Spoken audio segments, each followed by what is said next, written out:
पिताश्री, आप सीता का मोह त्याग कर श्री राम की शरण में चले जाएं। वो मनुष्य नहीं है, स्वयं नारायण का अवतार है।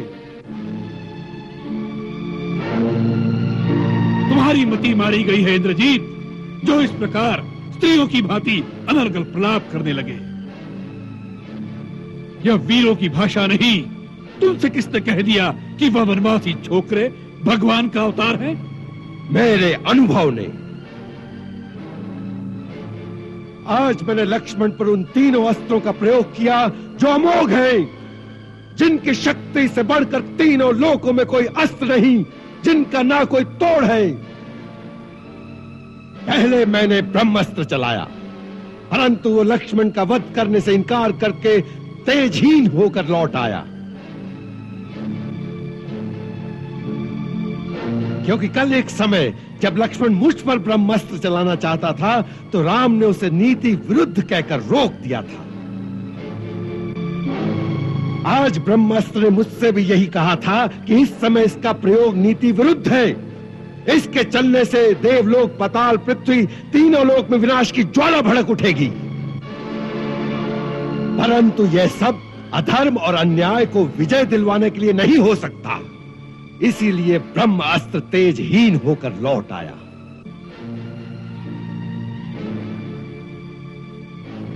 फिर मैंने शिव का त्रिनेत्रधारी पाशुपात अस्त्र चलाया, परंतु वो लक्ष्मण को प्रणाम करके लुप्त हो गया।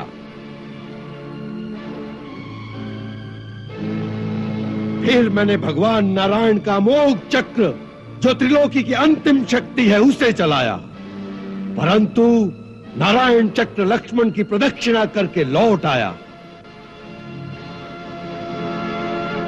यह अंतिम प्रमाण था, जिसे देखकर मुझे विश्वास हो गया कि यह नर नहीं, स्वयं नारायण का अवतार है।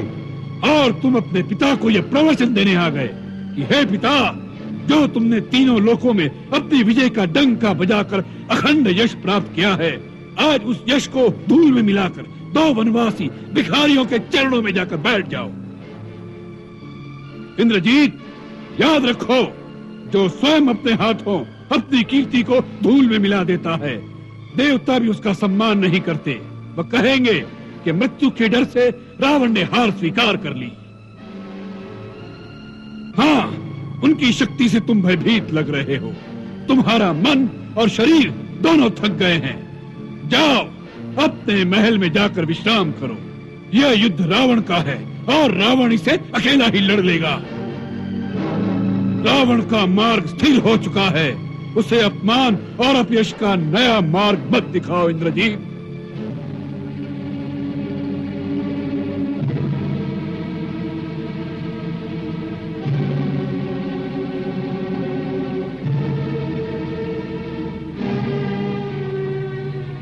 क्षमा करे पिताश्री, मैं आपके अपमान के लिए नहीं, केवल आपके कल्याण के लिए ही ये बात करने आया हूं। जहां तक मेरा संबंध है, मैंने युद्ध शुरू कर दिया है। अब यहां से भागकर भगवान की शरण में जाने से भी अब यश ही मिलता है। इसलिए मैं एक वीर की भांति भगवान के हाथों मरने जाऊंगा।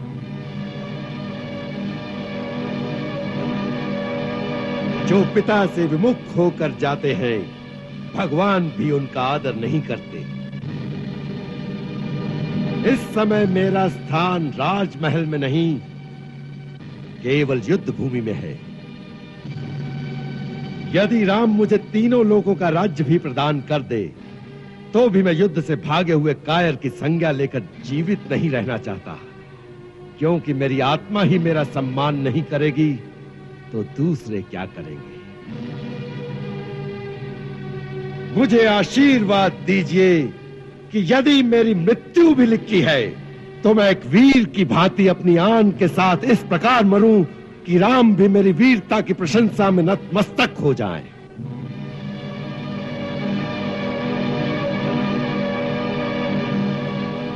यदि वो नारायण भी है, तो वो भी मेरी विजय का ही रूप होगा। तुम्हारी जय हो इंद्रजीत।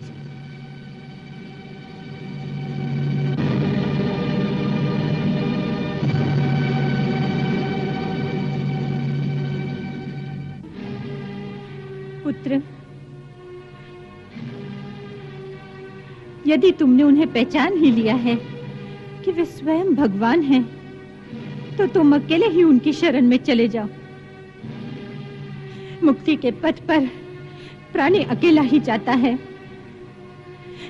ये अवसर तो किसी विरले को ही मिलता है। वत्स, तुम धर्म का मार्ग अपनाओ।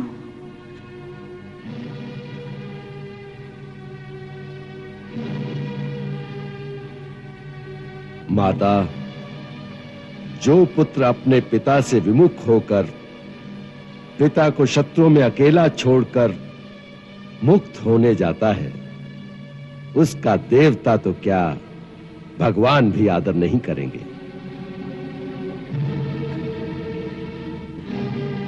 धर्म का मार्ग बता रही हो माता, तो पुत्र के लिए केवल एक ही धर्म का मार्ग है। अपने पिता के चरणों में अपने सुख, संपत्ति, वैभव, यहां तक कि अपनी मुक्ति का भी बलिदान दे देना।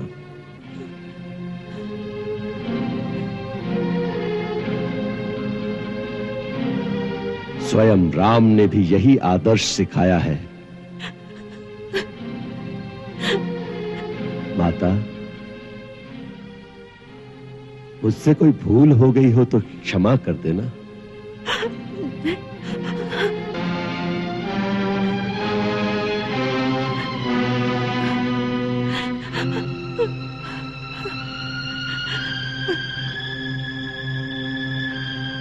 स्वामी,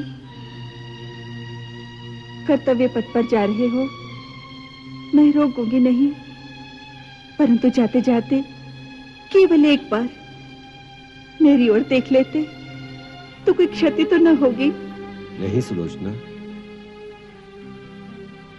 मैं डरता था कि कहीं तुम्हारे अश्रु देखकर मेरे हृदय में निर्बलता न आ जाए।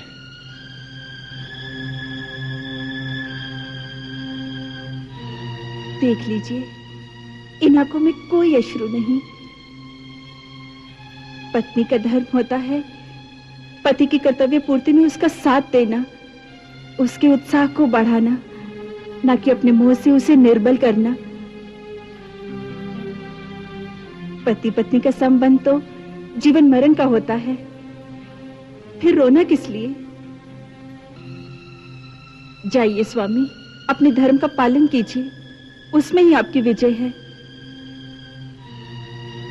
मुझे सदा अपने साथ ही समझिए।